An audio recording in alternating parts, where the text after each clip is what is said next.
Le programme du jour. Est-ce que là, c'est mieux quand j'avale le micro? Merci, merci. Du coup, je vais moins crier, c'est excellent en plus. J'avale le micro, le son est bon. Ok, allez, c'est parti.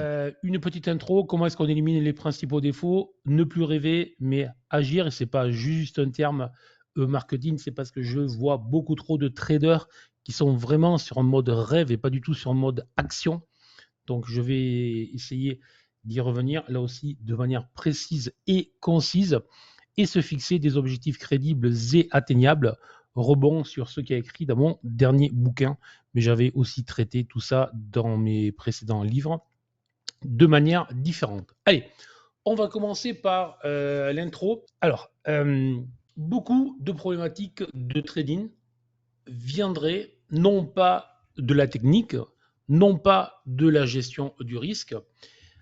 Si l'on considère que le trading repose sur 3 éléments, technique, gestion du risque et le mental, la psychologie, beaucoup prétendent que c'est la psychologie qui fait la différence entre les traders gagnants et les traders perdants. Et c'est parce que les traders seraient indisciplinés, c'est parce que les traders seraient soumis à leurs émotions, c'est parce que leur comportement ne serait pas en adéquation avec le travail qu'il faut faire pour réussir en bourse, que beaucoup de traders, beaucoup de day traders, 80%, 90%, selon les chiffres officiels, se feraient tondre de manière très claire. La réalité, pour moi, ma vérité, et je l'assume de manière totale, ma vérité, elle n'est pas là du tout. La vérité, c'est les traders souffrent non pas d'un manque de technique, non pas d'un manque de gestion du risque, non pas d'un problème mental, souffrent d'un manque de travail, car il ne se crée pas un cadre qui correspond réellement à cette activité, parce qu'ils ne travaillent pas suffisamment sur ce cadre et parce qu'ils recherchent l'outil miracle, l'indicateur miracle, le produit miracle, le trader miracle qui va leur offrir tous les signaux, bref, parce qu'ils comptent sur la chance, sur une martingale miraculeuse et qui ne font pas l'effort de se créer un véritable cadre qui correspond à notre activité de trader. Bon, parce que évidemment, c'est beaucoup plus facile de se faire plaisir à travailler sur est-ce que tu penses qu'il faut travailler avec la moyenne mobile 21, la 20 ou la 17? Je peux vous assurer que des fois, on me pose cette question et des fois, j'en reste sans mots. Parce qu'effectivement, moi, je peux vous assurer, vous pouvez travailler avec la 17, la 20 ou la 21, voire la 30, ça ne changera rien à vos résultats de trading. Rien du tout. Par contre, si vous avez un cadre précis qui vous dit comment utiliser l'outil que vous utilisez, dans quel cadre, ce qui est interdit, ce qui est autorisé, ben là, votre moyenne mobile deviendra soudain une martingale très efficace. Donc, ce n'est pas l'outil qu'on utilise, c'est le cadre que l'on se crée autour de soi. Bon. Et dès lors que le cadre n'est pas suffisamment précis, et quand est-ce que le cadre n'est pas suffisamment précis? Le cadre n'est pas suffisamment précis lorsque le travail est insuffisant. Beaucoup s'arrêtent, voilà, ils font 3 backtests, ils pensent que c'est bon, ça marche, c'est ça, donc je m'arrête, j'ai trouvé. Bidon, il faut pousser le truc à tout prévoir. Sachant que tout prévoir n'existe pas, donc il faut aller plus loin que le tout prévoir. Je vous laisse réfléchir à ça 2 minutes. Donc, un cadre est une précision totale de ce que je dois faire. Et dans ce cadre, il va y avoir des choses totalement systématiques. Le terme systématique signifie que A plus B plus C déclenche automatiquement une action D, d'accord? Et il va y avoir des autorisations de laisser le trader agir avec 2 ou 3 choix. Donc, il y a à la fois des encadrements très précis et il y a aussi à la fois des encadrements précis des libertés que l'on s'autorise. Et là, on ne parle plus de discipline, on ne parle plus de mental, on ne parle plus de ça, on parle de travail, et on parle de travail qui a abouti à un cadre précis. Et ce qui est amusant ou triste au choix, c'est que ce que je raconte là est valable pour toutes les activités, pour tous les métiers. Si vous arrivez en n'ayant pas le bon cadre, les bons outils, en les appliquant pas de la manière dont il le faut, et si vous n'avez pas créé tout un tas de routines, vous ne serez jamais performant dans votre métier. Difficulté supplémentaire pour le trading, c'est que tout dans le trading nous fait croire que finalement, c'est pas si compliqué que ça, puisque effectivement, le hasard peut faire que l'on peut gagner durant quelques semaines, quelques mois, voire plus que ça. Et soudain, ça peut très très mal finir. Quand on se réveille et qu'on se rend compte qu'en fait on gagnait parce qu'on était juste en phase avec le marché. Lorsque le marché monte, si vous ne faites que des achats, perdre devient très compliqué. Vous voyez? Juste un exemple. Voilà. Donc, le cadre est essentiel. Voilà l'introduction. Le point 2, éliminer les défauts qui plombent les comptes. Alors, c'est quoi?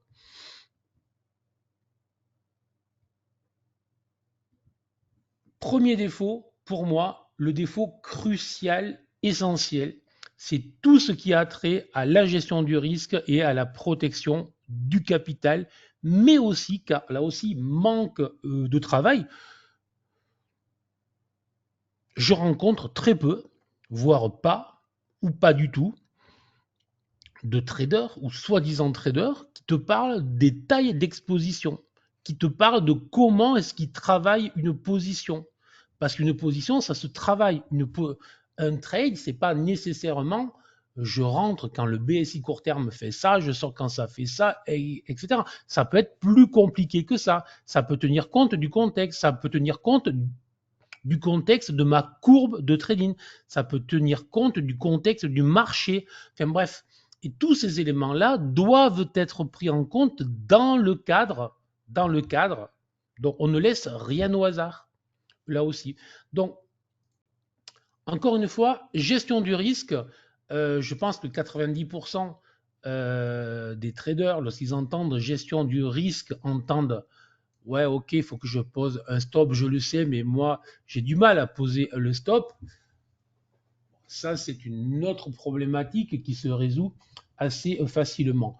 Mais le problème, c'est pas ça. Gestion du risque et protection du capital va beaucoup plus loin que poser le stop. C'est une réflexion complète sur comment aborder les marchés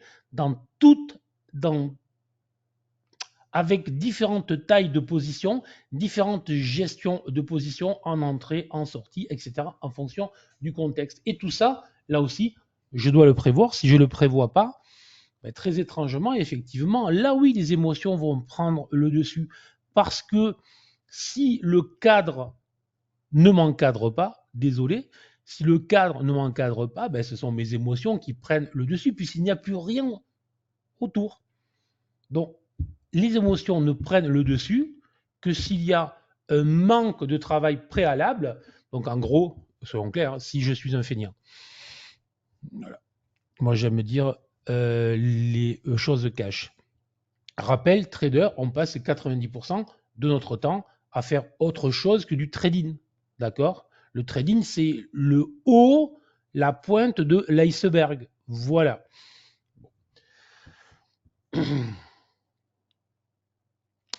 Il y a ensuite tout un tas de problématiques sur le manque de préparation, dont je ne vais pas le refaire long. S'il y a un manque de travail, c'est-à-dire que l'analyse est insuffisante, que peut-être que la technique est insuffisante, il peut aussi y avoir des changements de méthode, tous les 4 matins, des changements de produits. Je fais du day trading, je fais de tout. Et je crois que j'avance. En fait, je n'avance pas, je tourne en rond et je vais d'échec à échec parce que je refuse de creuser réellement le sujet une fois pour toutes. Voilà. Or, un sujet, ça se creuse, mais ça se creuse, ça se recreuse et ça ne s'arrête jamais. Moi, j'avais vu qu'en 3 mois, penser avoir fait, et encore, je suis gentil, je pense que 3 mois, c'était pour ceux qui sont lents.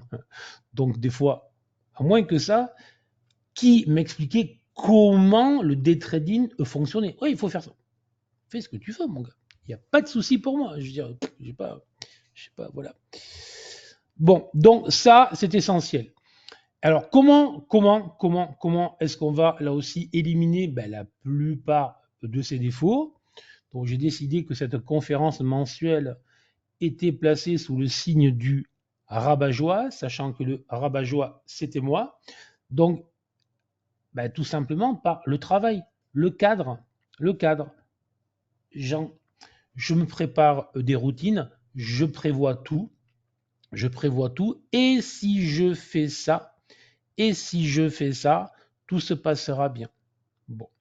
Après, effectivement, merci Paul, résultat égale montagne de travail, c'est là la difficulté. Oui, mais il n'y a pas le choix. Je connais peu de médecins qui, au bout de 6 mois, commencent à opérer en fait à cœur ouvert. Même, je pense que je connais peu de bouchers qui, en 3 mois, deviennent bouchers. Et pourtant, quand on en croit les vidéos qu'on voit sur Internet, avec 3 heures, on devient trader. Donc, il faut juste se poser les bonnes questions. Un trader, c'est plutôt quand même, j'ai fait des études supérieures, je veux dire, c'est quand même voilà. Et tout le monde pourrait faire cette activité-là comme ça, sans aucun travail. Je ne dis pas que tout le monde ne peut pas faire cette activité-là, mais je dis qu'il faut passer par la formation normale et légitime et le temps normal et légitime afin d'arriver au bout du chemin. Et que dès lors qu'on veut aller trop vite, dès lors qu'on pense qu'avec 3 mois ou 6 mois, on va devenir trader et on va gagner en trading régulièrement, c'est logique et normal que l'on perde. Et surtout, le plus grave, c'est que si l'on refuse de se positionner à 1 an, 2 ans, 3 ans, ce qui est relativement rapide, sérieusement, en fait, au bout de 6 mois, on est en échec, on se pose pas les bonnes questions. Du coup, on change de méthode, on change de technique, on change de tout et on recommence à zéro. Donc, au lieu de progresser, on recommence à zéro. Donc, on n'a pas fait 6 mois, des 1 an, 2 ans, 3 ans pour devenir trader. On recommence à zéro.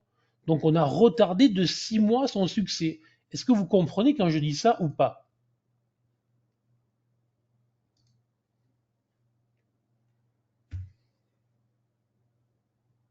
A priori, ça a l'air relativement clair.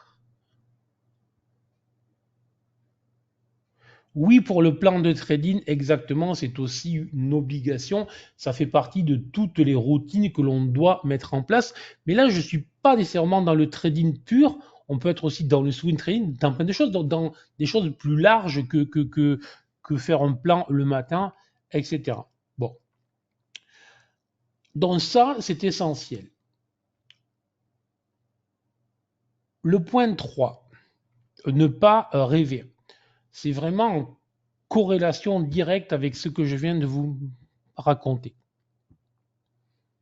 Je pense que le trading, je pense en être à peu près la preuve, je pense que le trading peut permettre de réaliser tous nos rêves, à condition d'être suffisamment entêté, têtu, ne vouloir rien lâcher, et voilà, si vous voyez ce que je veux dire.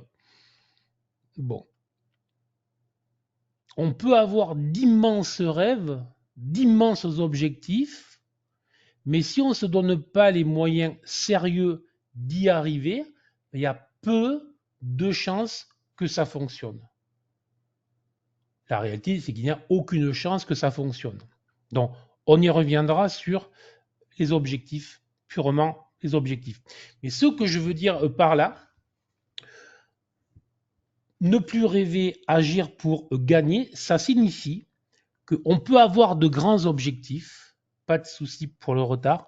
On peut avoir de grands objectifs, mais dans tous les cas, il va falloir absolument, absolument se mettre les idées dans l'ordre et donc travailler, non pas en rêvant aux dizaines, centaines de milliers d'euros que l'on va se faire, mais travailler au quotidien.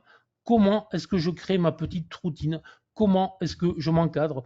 Comment est-ce que je réagis quand mon BSI fait ça? Comment, voilà, des choses basico-basiques, bien loin du truc très fun qui nous excite tant lorsqu'on veut faire trader. Donc là aussi, il y a cette dichotomie entre le rêve, l'enthousiasme, l'image d'Épinal ou l'image hollywoodienne du trading et ma réalité. En fait, je fais un truc qui, honnêtement, peut être très chiant. Passez-moi l'expression. Puisque la plupart du temps, ce que je fais, va être du travail de recherche, du travail administratif, d'encadrement. Donc, bien loin du bruit et de la fureur de Wall Street. D'accord? Bon. Et pourtant, si je ne veux pas rêver, je dois agir de cette manière. Je gagne non pas quand je trade, je gagne quand je prépare mon trading. Je gagne quand je prépare tout mon encadrement. Je gagne dans tout ce que je prépare avant le trading. Le trading n'est que l'aboutissement. Alors, c'est le moment où c'est tout l'entraînement préalable qui va faire que je vais gagner ou pas. Mais c'est tout l'entraînement préalable qui va faire que mon trading paye. Ce n'est pas le trading en lui-même. Est-ce que c'est clair ça aussi ou pas?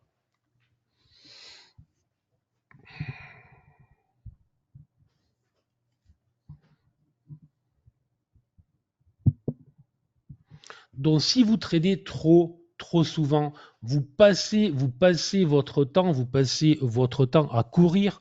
Effectivement, là, oui, vous êtes totalement en mode émotionnel.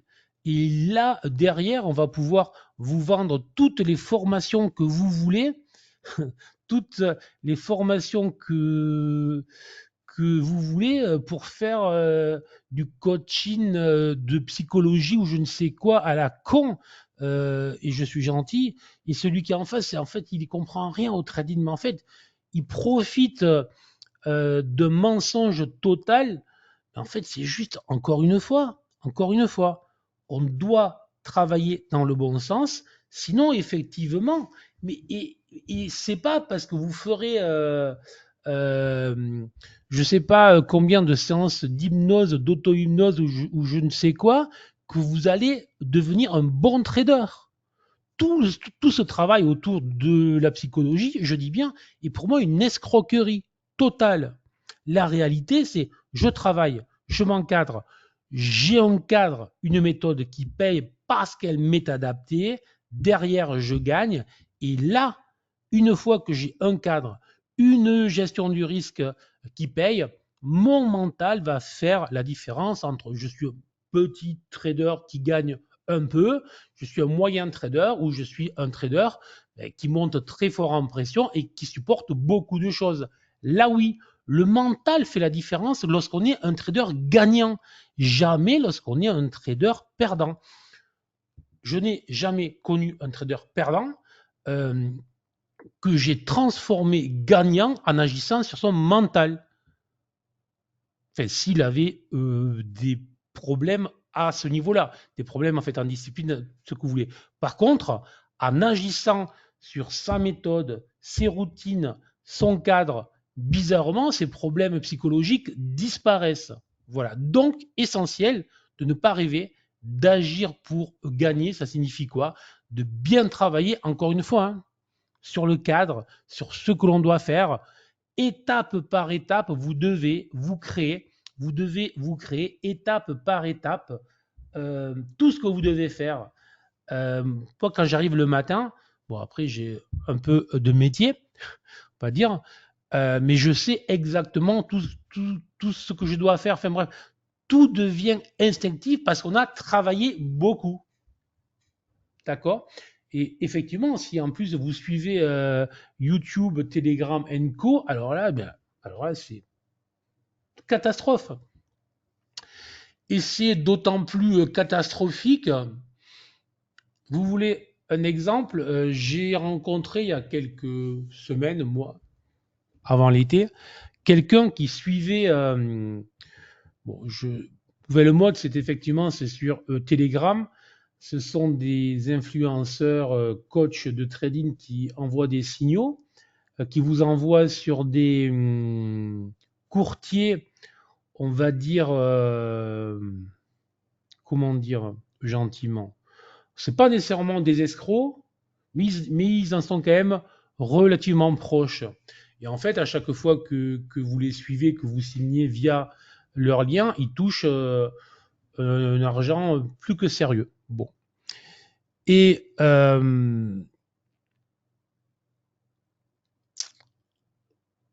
j'expliquais à cette personne que ce qu'il me racontait, c'était juste impossible.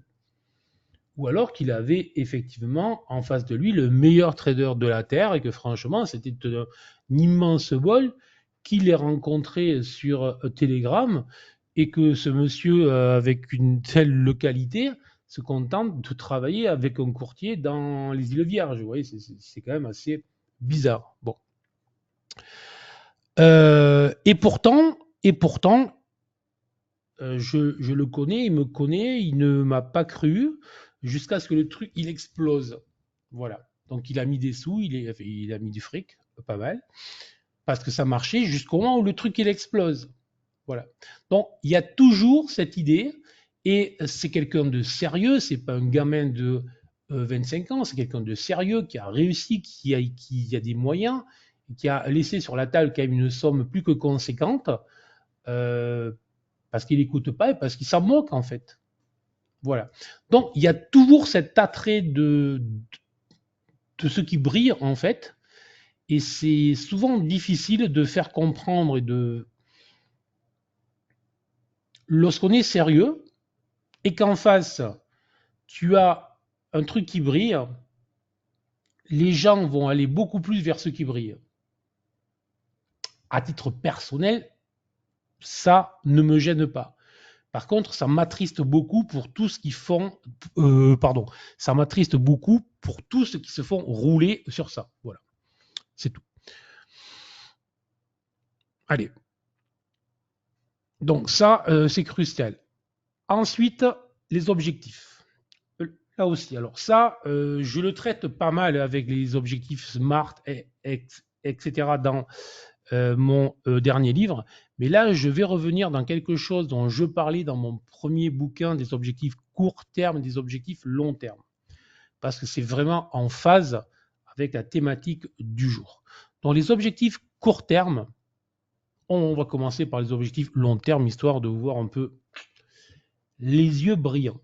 Les objectifs long terme sont clairs. Vous devez pouvoir rêver. À titre personnel, quand j'ai débuté la bourse, après mes études supérieures, je voulais devenir gérant de fonds, sauf que je ne prenais pas le bon chemin puisque je refusais de suivre le chemin académique qui aurait été que je fasse trader dès la sortie de mes études.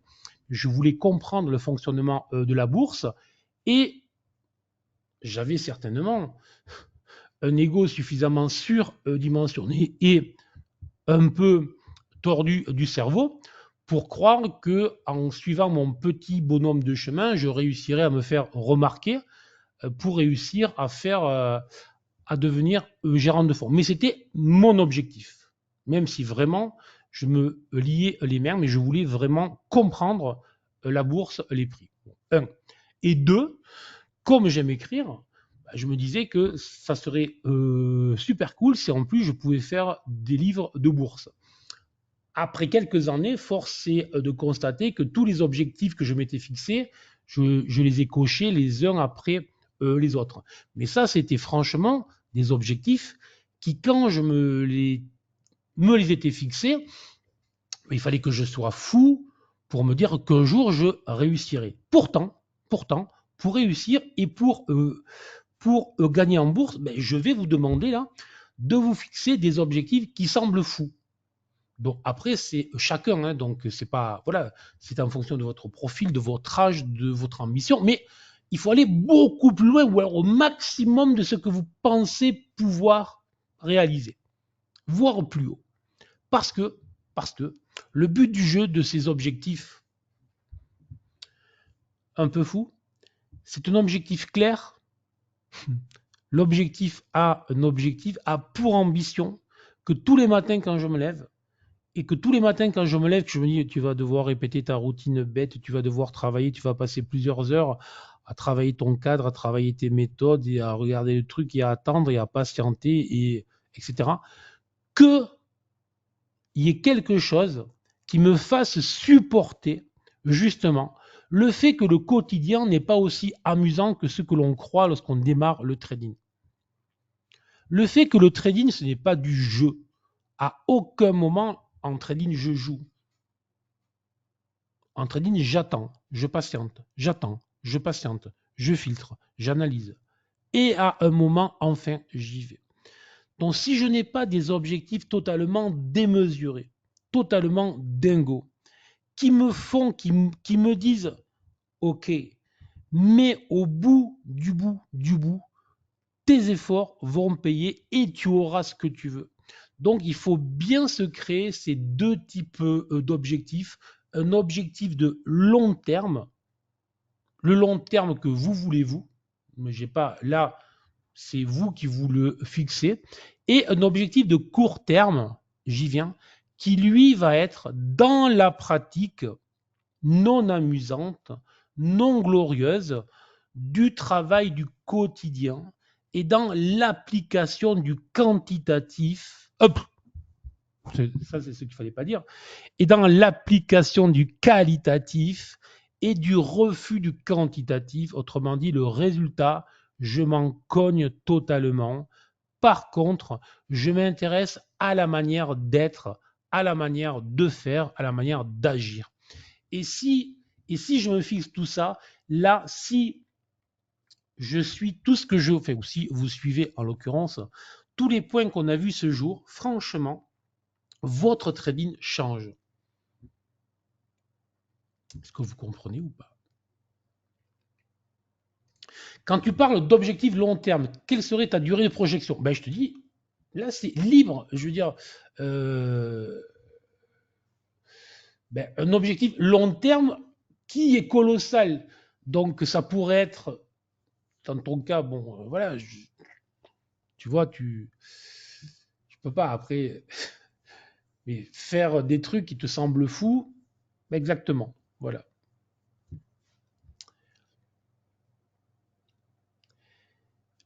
Viser les étoiles pour atteindre la Lune, Marc, j'aime bien. Objectif court terme, compenser mes pertes fiscales reportables, pas du tout. Alors là, déjà, ça, ce n'est pas un objectif court terme. Ça, c'est un objectif financier. L'objectif court terme est toujours un objectif qualitatif. Dans qualitatif, le monétaire n'a pas lieu d'être.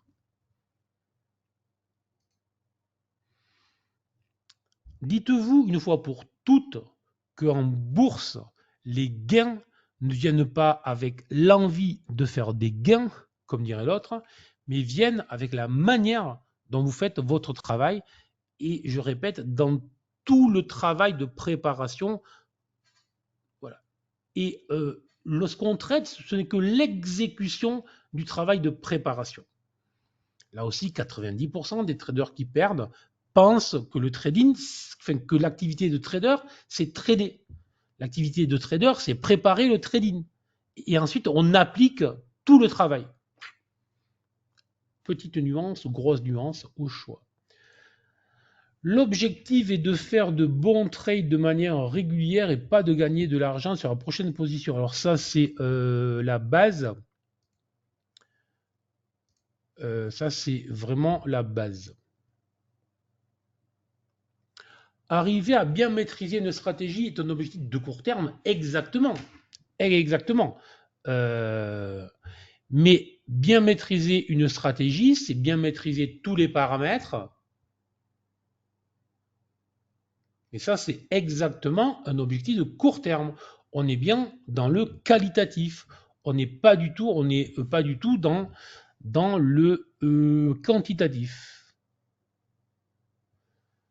Paul, là, peut-être. Si c'est aussi long que ça, je veux bien. Ouais.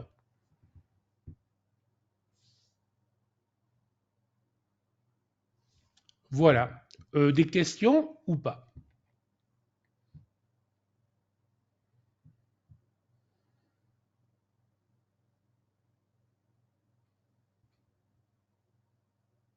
A priori, c'est bon. Donc, commencez vraiment à vous poser les bonnes questions. Créez vraiment que vous utilisiez GTAS ou pas. Si vous l'utilisez, c'est nettement plus facile, mais après, chacun fait ce qu'il veut. Mais créez-vous vraiment un cadre précis. Avec GTAS, adaptez-le à ce que vous voulez faire. D'accord? Ne cherchez pas à tout prendre. Ne cherchez pas à tout prendre. Bon. Vos défauts vont s'éliminer. Bon. Après, là, je vous fais un petit résumé. Concernant les défauts, il y a lorsqu'on crée, là je vous en parle souvent avec GTAS, lorsqu'on crée son cadre, sa méthode,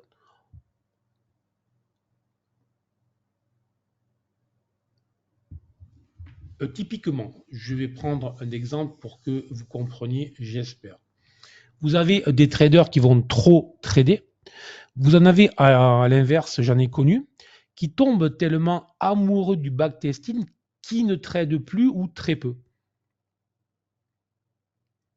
Bon. Il faut trouver le juste milieu, sinon la bourse, si on ne trade pas ou si on trade trop, on ne gagne pas. Je veux dire par là qu'il va falloir, dans la constitution du cadre et de la méthode très claire, il va falloir que le cadre vienne aussi en écho, vienne aussi en résonance à nos défauts. Donc, honnêtement, on a tous à peu près les mêmes défauts, mais là, je prends un cas très particulier qui tourne justement trop de trading ou pas suffisamment, où là, il y a vraiment le jour et la nuit. Mais sinon, on a tous à peu près les mêmes défauts qui est l'impatience, etc. Enfin bref, voilà. Je veux gagner trop, je m'excite lorsque j'ai gagné un petit peu trop, je suis déprimé lorsque j'ai perdu. Bref, c'est vraiment donc tout ça doit être strictement encadré dans la méthode. Si j'en tiens compte, je résous mes défauts. Si j'en tiens pas compte, je vais continuer à subir et ce n'est pas, j'insiste bien, ce n'est pas en résolvant mes soi-disant problèmes psychologiques ou mes attitudes que je réussirai. C'est en créant un cadre qui me les élimine ou qui les réduit en fait au minimum. On peut avoir des défauts qui vont être impactants, mais petitement, qui ne sont pas impactants grandement. Ce n'est pas gênant. Moi, j'ai des défauts, je les connais, je les gère, tout simplement. Dans le futur, serait-il possible de faire un indicateur binaire achat-vente avec les 6 indicateurs de GTAS? Ce n'est pas le but. Ce n'est pas le but. Ce n'est pas le but de faire un indicateur binaire. Je n'y crois pas. Donc je n'y crois pas. Je n'y crois pas. Donc je vois pas l'intérêt. Je trouve déjà que GTS est déjà suffisamment binaire. J'ai simplifié au maximum. Simplifier plus. Simplifier, c'est bien. Tomber dans une entreprise de simplification à outrance, je ne suis pas certain que l'idée soit excellente quand même. Hein, voilà. Donc voilà. Paul, via mon mail toujours, et puis on en discutera, mais c'est via moi, bien évidemment, Paul. Donc, prendre en compte les frais du courtier qui plombent le compte. Alors, Marc, les frais du courtier ne plombent pas le compte. Si tu fais ce que je te dis, ça fait des années que je me bats là aussi, que je que je présente notamment mon étude sur les traders qui perdent. Et cette étude sur les traders qui perdent montre ce que tu dis là, justement, qui est le fait que les traders tradent trop et donc se font démonter par les frais de courtage. Donc, si on trade quand il faut, il n'y a pas de souci. Après, aujourd'hui, la plupart des courtiers n'ont pratiquement plus de frais, hein, je veux dire, donc voilà, hormis les frais de courtage. Donc, c'est pour ça qu'il faut vraiment faire attention à la fréquence de trading qui vient vraiment impacter. Alors, si vous êtes avec les CFD, c'est compliqué parce que le but du c'est quand même fait exprès, il ne faut pas rêver, ça ne se voit pas. Voilà. Sauf si vous êtes avec Interactive Broker, où là, ça se voit. Mais si vous êtes sur les futurs, c'est simple, vous comptez. Moi, je ne le fais plus là parce que je le sais, c'est automatique, mais regardez combien vous laissez à votre courtier tous les mois et regardez ce que vous gagnez vous. Et après, vous allez peut-être vous poser les bonnes questions. Si je mets 100 trades pour faire 100 points et que je laisse 250 € à mon courtier, peut-être que je vais viser un trade à 100 points et les 250 € moins 1,50 €, ils seront pour moi. Voilà. Donc après, on peut commencer à réfléchir de manière différente. Hein, voilà. Mais ça, c'est une obligation de vraiment vérifier les frais de courtage en fin de mois où c'est que vous en êtes. Hein. Obligation totale. Voilà. Donc, j'en ai terminé. Si vous n'avez pas de questions, je compte sur vous pour progresser dans ce sens-là. J'ai un peu l'impression que ça progresse dans ce sens-là, que ce que je raconte a l'air de un peu infusé, diffusé, je sais pas. Enfin, ça m'a fait plaisir de vous retrouver, de faire cette conf. Semaine prochaine, je crois que c'est jeudi, il me semble. Donc jeudi prochain, pour les lecteurs du bouquin, spécial Webi dédié au livre. Et on commencera à faire donc un petit travail sur le sujet pour ceux qui seront présents. Donc, mille merci pour votre présence. C'est toujours très sympa. Franchement, très sympa de voir qu'il y a autant de monde. Ça me fait plaisir. Ça m'amuse beaucoup. Et sur ce, tradez bien après les stats américaines. Ciao, ciao, ciao, ciao, ciao, ciao. Merci beaucoup, ciao.